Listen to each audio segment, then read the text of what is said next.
Assalamualaikum warahmatullahi wabarakatuh.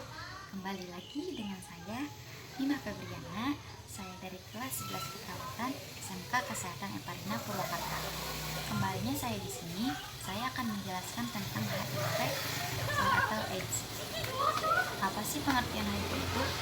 HIV atau Human Immunodeficiency Virus adalah virus yang merusak sistem kekebalan tubuh kita dengan menginfeksi dan menghancurkan sel CD4.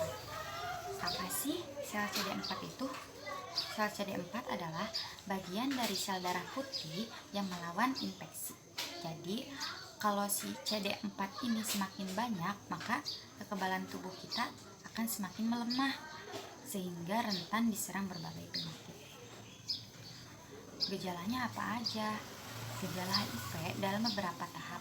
Tahap pertama adalah tahap infeksi akut dan terjadi pada beberapa bulan setelah seorang terinfeksi HIV. Pada sistem ini, sistem kekebalan tubuh orang yang terinfeksi membentuk antibodi untuk melawan virus HIV. Gejala tahap infeksi akut bisa ringan hingga berat dan dapat berlangsung hingga beberapa minggu. Apa aja sih gejalanya?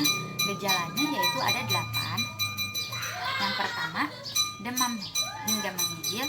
Yang kedua, muncul ruam di kulit. Yang ketiga, muntah. Yang keempat, nyeri pada sendi dan otot. Yang kelima, pembengkakan kelenjar getah bening. Yang keenam, sakit kepala. Yang ketujuh, sakit perut. Dan yang terakhir, sakit tenggorokan dan sering haus. Di sini juga ada penyebabnya. Penyebabnya adalah penularan HIV dikarenakan sel darah, sperma atau cairan vagina dari seseorang yang terinfeksi HIV masuk ke dalam tubuh orang lain. Bisa melalui berbagai cara. Yang pertama, bisa melalui hubungan seks atau gonta-ganti pasangan. Yang kedua, berbagi jarum suntik, misalnya menggunakan jarum suntik bersama saat membuat tato atau saat menggunakan najpa suntik. Yang ketiga, transfusi darah atau menerima donor darah dari penderita HIV. Selanjutnya, ada diagnosis. Untuk memastikan apakah pasien terinfeksi HIV, maka harus dilakukan tes HIV. Screening dilakukan dengan mengambil sampel atau urin pasien untuk diteliti di laboratorium. Jenis screening untuk mendeteksi HIV adalah tes antibodi. Tes ini bertujuan mendeteksi antibodi yang dihasilkan tubuh untuk melawan infeksi HIV. Meski akurat, perlu waktu 3 hari sampai 12 minggu agar jumlah antibodi dalam tubuh cukup tinggi untuk mendeteksi saat pemeriksaan. Yang kedua, tes antigen. Tes antigen bertujuan mendeteksi P24, suatu protein yang menjadi bagian dari virus HIV. Tes antigen dapat dilakukan 2-6 minggu setelah pasien terinfeksi. Bila screening menunjukkan pasien terinfeksi HIV atau HIV positif, maka pasien perlu menjalani tes selanjutnya. Selain untuk memastikan hasil screening, tes berikut dapat membantu dokter mengetahui tahap infeksi yang diderita serta menentukan metode pengobatan yang tepat. Beberapa tes tersebut antara lain hitung sel CD4 adalah bagian dari sel darah putih yang dihancurkan oleh HIV. Oleh karena itu, semakin sedikit jumlah CD4, semakin besar pula kemungkinan seseorang terserang AIDS. Yang kedua, pemeriksaan viral load atau HIV RNA. Pemeriksaan viral load bertujuan untuk menghitung RNA, bagian dari virus HIV yang berfungsi menggandakan diri. Jumlah RNA yang lebih dari 100.000 kopi per mililiter darah menandakan infeksi HIV baru saja terjadi atau tidak tertangani. Yang ketiga, tes resistensi kekebalan terhadap obat.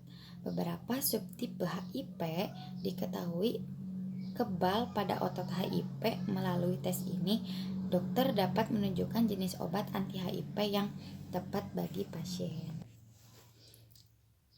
Adapun pengobatannya, tapi meskipun sampai saat ini belum ada obat penyembuh untuk HIV, namun ada jenis obat yang dapat memperlambat perkembangan virus. Jenis obat ini antiretroviral atau ARV. ARV bekerja dengan menghilangkan unsur yang dibutuhkan virus HIV untuk menggandakan diri dan mencegah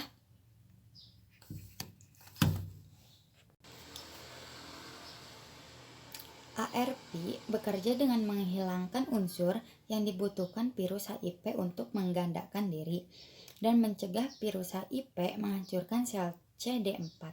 Beberapa jenis ARV antara lain yang pertama efavirenz, yang kedua etrapirin, yang ketiga nevirapin, yang keempat lamivudin, dan yang kelima gifodufin. Pengobatan HIV juga bisa digunakan untuk mencegah penularan HIV dari ibu ke bayi.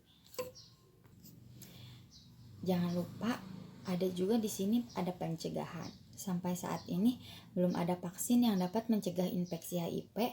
Meskipun demikian, infeksi dapat dicegah dengan beberapa langkah berikut. Yang pertama, gunakan kondom yang baru tiap berhubungan seks, baik seks melalui vagina atau melalui dubur. Bila memilih kondom dengan pelumas, pastikan pelumas yang berbahan dasar air. Hindari kondom dengan pemulas yang berlebihan dasar minyak karena dapat membuat kondom bocor. Untuk seks oral, gunakan kondom yang tidak berpelumas. Yang kedua, hindari berhubungan seks dengan lebih dari satu pasangan atau jangan gonta-ganti pasangan. Yang ketiga, beritahu pasangan bila Anda positif HIV agar pasangan Anda menjalani tes HIV. Yang keempat, diskusikan kembali dengan dokter bila Anda didiagnosis positif HIV dalam masa kehamilan. Mengenai penanganan selanjutnya dan perencanaan persalinan untuk mencegah penularan dari ibu ke janin. Yang kelima, bagi pria disarankan bersunat untuk mengurangi risiko infeksi HIV. Jadi, jika Anda memiliki risiko tinggi untuk terinfeksi HIV namun terkonfirmasi negatif, maka dokter mungkin akan memberikan obat pre-exposure prophylaxis atau PRP, obat kombinasi emtricitabine atau tenofovir mungkin akan diberikan oleh dokter. Namun perlu diingat pencegahan utama seperti yang telah saya sebutkan di atas wajib tepat dilakukan. Sekian penjelasan tentang penyakit HIV atau AIDS dari saya. Mohon maaf bila ada kata yang kurang enak didengar atau kurang jelas lagi. Di sini saya juga masih belajar dan mohon maaf bila terdengar suara-suara lain atau berisik. Terima kasih. Assalamualaikum warahmatullahi wabarakatuh. Bye bye.